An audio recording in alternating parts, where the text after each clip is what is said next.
Hey guys, this is Rice coming at you with the Week 3 recap of the No Dip League Amateur Division. And guys, what a week this was. We had everything. We had upsets, we had beatdowns, we had all kinds of strategy, swag, and stars. So this is shaping up already to be a long recap with all kinds of replays in store for you. So take a seat, and before I ramble on for too long, let's jump right into the action.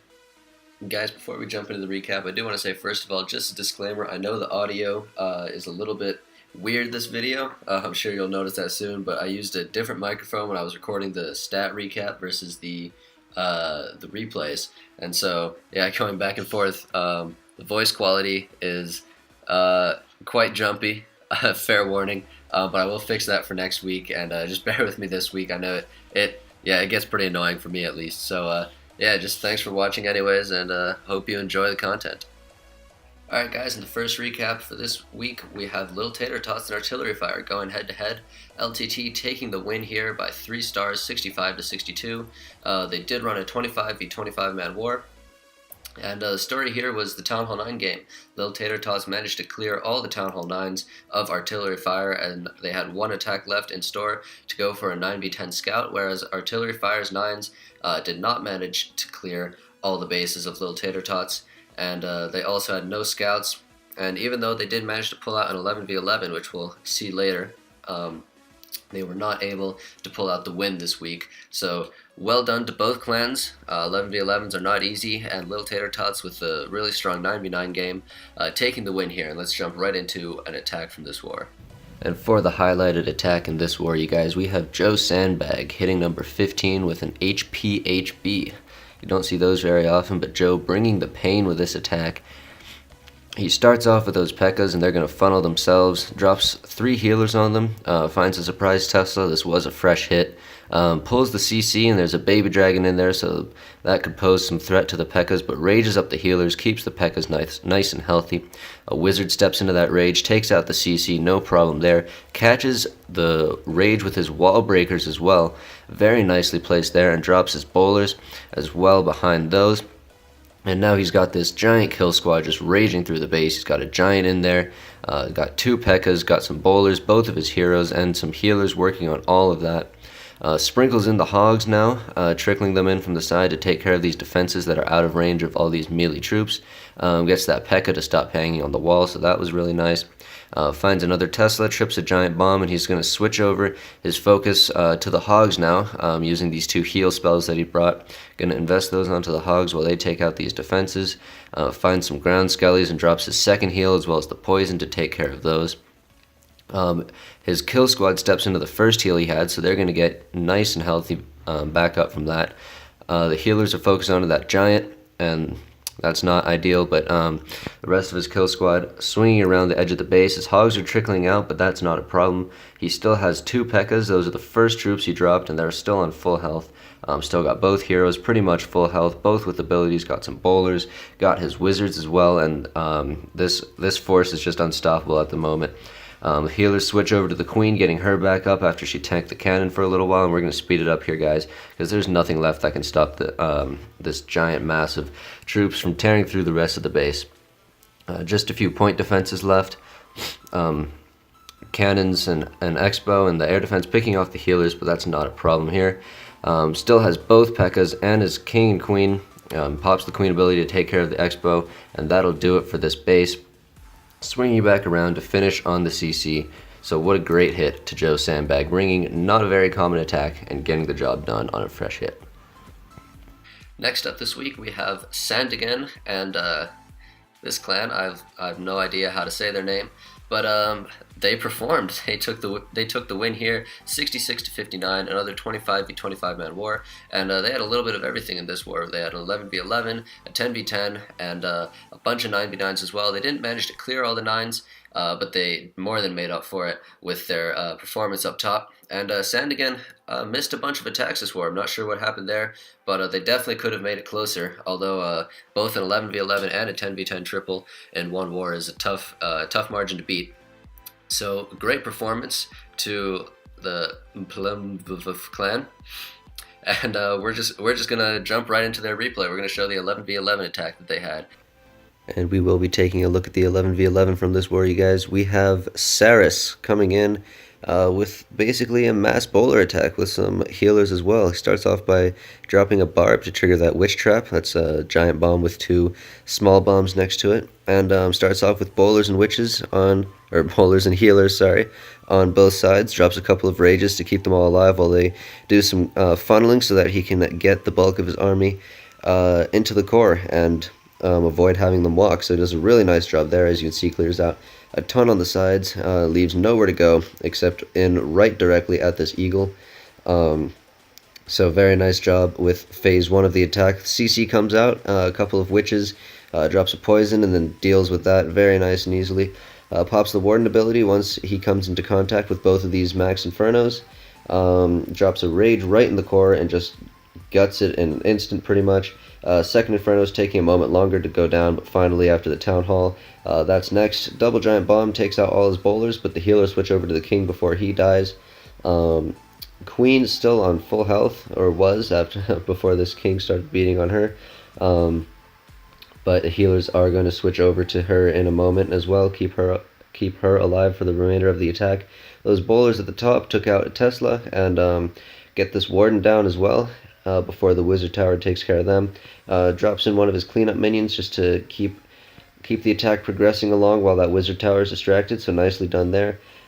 Queen getting taken pretty low, but he saved her ability till now, pops it to keep her alive in these later stages of the attack. Better safe than sorry, and she comes in clutch, so that was a very good call to not risk it there. And at this point, you guys, there's really not much left that can stop the base. He's got 1 Tesla, or that can stop his attack. There's not much left on the base, but once that Tesla goes down, that'll seal it for the base. Healers healing the Queen back up to full health, and there's nothing that the remaining wizard tower can do. Queen finishes off the raid, and that'll do it for this 11v11 3-star. So very good job to Saris on this attack. And the next war we had this week was Tamil Quantums and Rogue Elite fighting it out. This one was a very close war, 65 to 66. Very close on percentage as well, but Tamil Quantums edging it out by 1 star, and that was all due to their 10v10 triple this war. Both clans, or neither clan I should say, managed to clear all the 9s. They both left 1 standing. But in the end, it just came down to that 10v10 triple for the extra star, so that Tamil Quantums could take this win. Yeah, 66 to 65. Overall, great performance to both sides, and let's jump right into the replay. And the featured attack from this war, guys, is going to be Sandman's 10v10 hit onto Michael. Going in with the Go Bowie army, drops 2 golems on those 2 exposed mortars, getting some nice tanking down, and starts his corner work with the bowlers and witches, dumping the rest of his bowlers as well as those max CC bowlers in the middle. You guys all know how it goes. Once the nice funnel is created, his heroes come down, making sure they go into the base as well. Gets that first jump down into the Inferno compartment and rages through that. Second rage, as well as both poisons already down, and so is the next jump. Just making sure his troops have nowhere to go but through the base. Drops the heal as well to keep them healthy through all those wizard towers. And he's got all 3 expos pounding on his troops. But he's going to take those out shortly. He's going to make quick work of those with the Queen as well as those bowlers. Heading into the back end Inferno now, as well as those wizard towers. Both sides still going strong, still has his bowlers up. Skeletons from the witches doing some nice tanking. Only point defenses out there, so nothing to really get rid of those skeletons in a hurry. Pops his Queen ability here to get through the wall quickly so that he can take down that second Inferno. And at this point, there's really nothing left. There's a couple of archer towers, one of which just goes down right then from his Queen. She's going to beat through storage, and the only 2 remaining defenses are going to go down as well. The wizard tower focuses on the Queen instead of the skeletons, but even then it wouldn't have mattered. Finishes that off, as well as these last couple of storages and mines for the 3-star 10v10. So great job to Sandman in this attack. And in this next one, guys, we had Nepal Reunion and War Inc. duking it out. Nepal Reunion taking a comfortable 3-star victory, 68 to 65. And the story of this war was their 10v10s. They had 2 of them, as well as clearing all of the Town Hall 9s of War Inc., whereas War Inc. was unable to clear all the Town Hall 9s of Nepal Reunion. And yeah, along with that, they did not have any 11v11 or 10v10 triples, and Nepal Reunion pulling out 2 of them. Unfortunately, I was not able to make it over to the clan in time. to record the replays, so we will not be able to see either of those 10v10 triples. I guess the most I can do this week is a special shout out. Great job at the 10v10 game, and as well at 9v9, clearing all those bases, and I'll be sure to get you guys in the next week's recap. Moving along, we had Ain't Nobody taking out Talladega Knights, 67-66. Another 25-man war, that is a standard. 3-6-16 breakdown. All that good stuff. And guys, this was another really close one. Both sides pulled out a 10v10 triple. So the game changer really was that Ain't Nobody cleared all the Town Hall 9s, and Talladega Knights left one on the board. So even though, and as you can see, both clans had a bunch of 9v10 scout attempts, and those did result in some successes. As you know, both clans managed to triple one of the other's Town Hall 10s. But can't help but wonder if Talladega Knights had invested more into their Town Hall 9 game, could they have pulled it out? Because as you see there, they have the percentage edge. But overall, in the end, just a great war to both sides. Very strong performances. And once again, unfortunately, I did not manage to get any replays from this war. I just wasn't able to get to either clan in time before the replays disappeared. So just keep an eye out for both of these guys next week, because as you can see from these stats, neither of them are a clan to take lightly. So expect good things next week. Next up, guys, we have Sombre taking out Made in Tunisia, 64-62. This war was a little bit wacky. There was a mix-up in the rosters and the breakdowns. As you can see there, Sombre with an extra Town Hall 10, but the clans communicated, worked it out. Each clan swagged a couple of attacks and left a couple of bases untouched, just in the spirit of fair play. So essentially, this one was a 24v24 man war. And in the end, Sombre taking the 2-star victory. They cleared all the 9s that Made in Tunisia had to offer, and as well as getting a 10v10 triple this war. So, solid performance all up and down the line. Made in Tunisia unable to clear all the 9s, and no triples up top either. But they made it a close fight. They did not go down easily. And we're just going to jump right into the 10v10 triple from a Sombre. And for the attack in this war, you guys, we have Palab with the only 10v10 triple of the war, taking out Zico from Made in Tunisia. And this was, this could have been the big difference maker. They did win by 2 stars, so it wasn't the only difference maker. They did get a good buffer in their victory. But we have Palab here coming in, sealing the deal just about with the 10v10 triple. Only one of the war, as I said earlier. And he's coming in with the Queen Walk to Gobo Lalo. So the Queen just walking down, taking out some defenses. Going to meet up with the rest of his kill squad, doing some nice funneling. Already has the Golem down. Drops the jump as well and gets his bowlers in there. He's pulled the CC. The Golem is out in front. Already almost dead, but he's got the King up there next, and he's going to be doing some good tanking. Drops the Rage, and he just gets incredible value from this kill squad, you guys. Takes out 2 air defenses actually, hasn't taken one out yet, but gets the air defenses, already took care of the CC, gonna get the enemy queen, gonna get at least 1 sweeper, maybe even both of them. I think he gets both of them here. There they go. So pretty much, a lot of stuff that's gonna pose a threat to an air attack is already gone. Starts the Lalo going right at this Inferno. Gonna take that out nice and early with the spells that he has. It's the first defense he pretty much takes out with his Lalo. Drops the Rage in this area with lots of defenses. I'm just going to speed through that with his Loons. Second Inferno, hammering on his Loons, but he's got some great pathing carved out, and all those balloons just going to converge on the Inferno. No chance, the Hound is still up, finally pops towards the back end, and he just has a huge horde of balloons there. Going to take out that Expo, which is focused on the Queen. Queen is still alive, has her healers back, still has her ability, and those balloons split nicely to take out the air defense and the Archer Tower, and from there's no more air targeting defenses left on this base. Queen uses her ability to get through that wall, and he just cleans everything up with tons of minions. Pup still has a bunch of balloons. Queen still up, and finishes this attack off. Not even close. So great attack to Palab, really sealing the deal and winning it for Sombre with that attack. And next we have Destroyers and Curmudgeons going at it. Destroyers taking a 3-star victory, 80-77, 30v30 war this time. So a bit of variety there, heavier breakdown, and Destroyers really just laying down the pain on Curmudgeons. They had one 11v11 as well as one 10v10, and they cleared all the 9s that Curmudgeons put through at them. They even went for a 10v11 2-star attempt just to have more of those 11v11 attempts. And yeah, as you can see, that seemed to work out. They had triples all up and down the line. So very nice job to destroyers. Once again, though, didn't manage to make it in time to record a replay.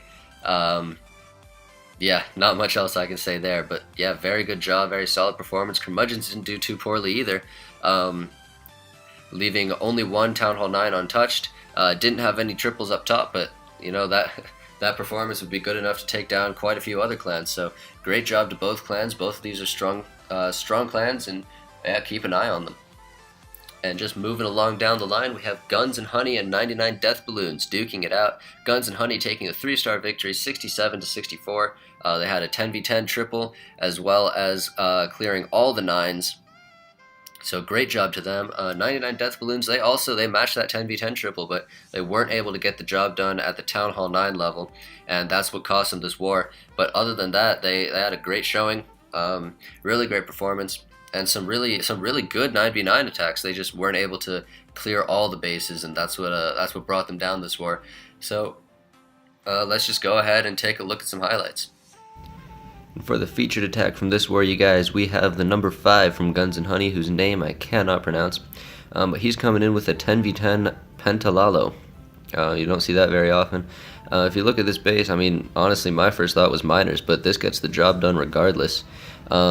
Drops in his hounds from 3 different angles, covering all those defenses, drops in his loons behind them, poison over the CC. The baby dragon is targeted onto a hound instead of his loons, which is nice. Did not bring a skeleton, or did he? No, he did not bring a skeleton for the queen. So she's actually going to live for quite a while. He drops his heroes down on this back end to tank the wizard tower. Very nice move there. Tanking the archer tower as well with that barbarian king.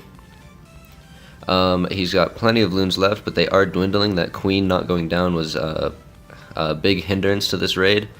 They're also approaching that Inferno Tower really slowly, but luckily they catch the back end of that rage over and get the Wizard Tower with that as well. And now they're the only defense left is a cannon, so he's done with all the defenses, and at this point it's just cleanup. But he's got those royals guarding the buildings inside those compartments in the middle, so that could pose some problems down the line. Enemy BK takes out his BK, and if you look at this attack, guys, he only has 30 heroes. So great attack, getting this done with only Town Hall 9 level heroes, really. But anyways, back to the attack. His loons all get taken out by that enemy queen, and at this point, it's looking pretty iffy. But luckily, his queen turns and bangs on that wall for a while, gets through, and he saved the ability for the enemy queen. So he takes her out, and at this point, it's just finishing up the cleanup. Plenty of time left in the attack, and he gets the job done for the 3-star. So great job to their number 5. And for the final war this week, you guys, thanks for sticking with me all the way to the end. If you did so, we have Syrian Paradise taking on the newcomers, OTP. OTP, this is their first week in the amateur division. They replaced the clan before them that dropped out. And not a bad showing from them in their first week. They didn't have any 11v11 or 10v10 triples, whereas Syrian Paradise brought out 3 10v10 triples. So they just had a pretty OTP had a pretty unfortunate matchup going up against Syrian Paradise, looking very strong. Yeah, clearing all the 9s, 3 10v10 triples, nothing to sniff at there, and taking a really comfortable margin of victory here, 67-61 on the star count. And let's jump right into some highlights. And the featured attack from this war, you guys, as I said earlier, they had 3 10v10s to choose from. So yeah, once again, just a great performance. But the best of the bunch will be, in my opinion, this one right here from Noor Abo Almlok. This might be an alt account of someone, I'm not sure, but regardless, he's coming in with the Gobo Dragon attack. So very nicely done to him, starting out there as you saw with the balloon and the baby dragon. The balloon to check out, scout the area for any air mines, and then the baby dragon to come in and clean up a bunch of defenses afterwards. Starts his first golem there with the queen and some wizards, setting the nice funnel. He's going to drop his second golem shortly up top. Actually drops the jump first, just so that there's no weird redirecting for that golem. It stays on course where he wants it to go. Once again, he's going to do the same balloon to eat the air mine and the baby dragon to do the damage up top. That golem up there getting shredded by 4-point defenses. But it's gonna get its job done. Meanwhile, he's dropped the 2 heroes as well as the CC bowlers and a couple of poisons to deal with the CC, the enemy queen. And he's dropped also a rage and a heal just to power through. As you could see, all 4 air defenses were accessible just from a kill squad entry. Didn't need a fancy queen walk or anything, so he's going to go ahead and get that done very nicely there. And he started off his dragons from the 3 o'clock side of the base once all the air defenses are down, or actually before they were down, just saving some time there. Got in some balloons to take out some defenses, scout for some air mines, keeping those dragons nice and healthy. His kill squad has basically fizzled out at this point, just the queen left alive, and she's going to get taken out by this enemy barbarian king. Still has 1 rage spell in the bag, and that baby dragon that was doing some funneling to keep the big dragons on route was taken out by an air mine, but better the baby dragon than a big dragon, I suppose. Drops his final rage to get through the high health storage. And at this point, there's not much left that can stop him. His dragons are doing a good job of avoiding that Inferno Tower. But 1 dragon finally steps up to take that out. Drops a wizard just to keep doing some more funneling, trying to get his dragons to head towards those archer towers. Just 1 archer tower left at this point, and his dragons are pretty low on health, but as you saw there, he's got 1 dragon that's still very healthy, and even though everything else dies out, this final dragon is going to be able to clean up everything that remains, finishing on that archer tower with 1 troop, but 3 stars is 3 stars. Very nice base identification and execution to Nor in this attack. Alright guys, and along from the highlights from each individual war, we will have 3 bonus clips, 1 at each town hall level, so an 11v11, a 10v10, and a 9v9 that were not showcased earlier. These are some really cool attacks that are definitely worth sticking around till the end to watch. So right here you can see just another recap of all the wars this week, how they went, and yeah, just take a look at that if you'd like, and let's jump right into these bonus clips. We've got some good ones. And for today's first bonus attack clip, you guys, we're headed back to our very first war between artillery fire and little Tater Tots. We have E-Man coming in here with a queen walk to Bow Witch. And as you can see, he's going to start off the queen walk on this side on all these storages, dropping the warden with her after she's started tanking damage so the healers don't switch. Drops a baby dragon to start funneling, but that eats a seeking air mine immediately. So he's going to do some nice improvising here, drops a balloon to tank for this wizard, and the wizard's going to get those buildings down too. So nicely done there. Wall breaks in at the mortar over on this section, and Queen steps up to that instead of going back for the archer tower, so that worked out to plan. And he's taking on this eagle before it even activates, so very good base identification there to see that he can get a really big threat out of the way before it even does anything, so nicely done.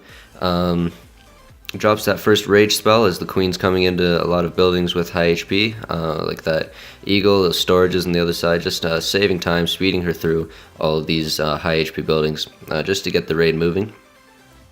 And now that she's okay, he's going to start the rest of his raid. Drops that max golem from the CC, some bowlers and witches down the side, and then the rest, the bulk of his bowlers as well as his king over with the golem. Wall breaks in, makes good use of that rage spell to make sure there was nothing happen that he didn't expect. Pops the warden ability right over that giant bomb to keep the bowlers nice and healthy. Lures the CC and drops a poison right over it, so that's really nice. That witch is taken care of, and the enemy queen is caught in the poison as well. Still has 1 rage spell after using another. The back end Inferno starts hitting his bowlers, but he gets a really nice bowler bounce off of that town hall to take that out. And from here, there's really no more threats in the base, you guys. Just some point defenses, and the healers have switched over to a big pack of bowlers. Drops the rage on those to take out that Expo, which is the biggest threat left in the base. Meanwhile, down on the bottom, his heroes are in this large compartment at the bottom. His king is not really tanking for the queen, but at the same time, there's nothing that can really stop them. Still has all of his witches up around the edge with a ton of skeletons, and he's got an immortal bowler up there, taking out 2 more defenses all on his own. Once this Tesla goes down, as well as that cannon and wizard tower, There's nothing left. There's just one mortar left, and that's not going to get the job done against all 3 heroes still up, along with 4 witches, a bunch of bowlers as well, and that'll do it for this base. Brilliant 11v11 triple to E-Man, even though his clan could not pull out the win this week. But we look forward to next week and hope to see some more of this great action from artillery fire. And for this next bonus clip, you guys, we have Star-Lord going back to the 99 Death Balloons versus Guns and Honey War. And Star-Lord, even though his side was on the losing end of this war, comes in with a great 10v10 triple to even out the score, as both clans did manage to grab one. This is the triple from 99 Death Balloons, and he's coming in with basically a Dragloon army with a clone spell. Is that a clone bone? I'm honestly not very sure what it's called. I know there is a clone bone, but I don't really know what's in that attack. But anyways, drops the heal spell nice and early on those dragons, making sure they're healed before taking on that first Inferno Tower. And if you look, guys, all 3 of the Expos on this base were on ground. So, very good choice to use those dragons. They're just going to tear through here, and that's 3 big threats already eliminated without anything except choosing the correct army comp. So, anyways, he hastes in those loons as well as cloning them to get both of those back-end air defenses before his dragons come into range. So, very nicely done there. And at this point, there's really nothing left on this base. He's again, since those Expos are on ground, there's just 4 air targeting defenses. There's those 2 archer towers and 2 wizard towers down at the back end. So he's going to end on all of those. But if you look, you guys, he has like 7, maybe 8 dragons left up at this point. A lot of them are going around the outside, but that's not going to be an issue. And as you can see right there, they come back in. Well, actually, they're going back to the outside now. But yeah, at this point, like I said, there's only 4 air targeting defenses left, and he has more than enough dragons to get rid of all of that. So we're just going to fast forward through this as the dragons just can't be stopped. And look at that, they're all still on green health bars. Closing out this raid, very dominant 3-star from Star-Lord. And that'll do it for this attack. And for our final bonus attack of this recap, we have a very fun one at Town Hall 9. We have Up Insider from Rogue Elite going in with a Queen Walk to 4 Golem Avalanche against Mad Doggy from Tamil Quantum. So this was a fresh hit. Finds a corner Tesla there with that Wizard on the Builder Hut. Drops one of his 2 Valks onto that Tesla, taking it out. And yeah, at this point, it's just a Queen Walk going nice and slow. Gonna get some work done, funneling with that Valk as well, so getting some nice double use out of the corner Tesla there. Progressing through the base, very patient on his Queen Walk. No need for a rage spell there, as that Archer Tower did go down. So he was Queen was losing some health there, but took out the defense that was doing a lot of damage, and so he gets healed back up nicely by those healers. So already he started the Golem Avalanche portion. Drops that first Golem on the mortar there. Second Golem to swing around onto this Wizard Tower here. And yeah, it's just still a nice, slow, easygoing attack at this point. Drops that first jump spell. Was hoping to lead that one Golem in, but it redirects to the Wizard Tower first. But now both Golems are going to head in. And the healers have switched onto the Golems, which is not what he wanted, I'm sure. But that one Valk, or the remaining Valk, he brought 2 of them, had to use one on the Tesla. Uses the remaining one here to get in and kill that Queen, I think was his plan with the Valk. Has already dropped his 3rd Golem down here on the mortar, and it's going to redirect back into the base. I think he wanted it to go around the base, so he's going to compensate. Actually, honestly, I'm not sure what his plan was, but he smashes this base, so who am I to judge, right? But he drops his Max Golem from the CC down on this side, and that Golem is now swinging back around the outside. Went for a nice little, I don't know what it was doing. Went back and forth for a while, finally making up his mind, going around the outside with his Max Golem. Has dropped his 2nd jump, as well as the Rage earlier on.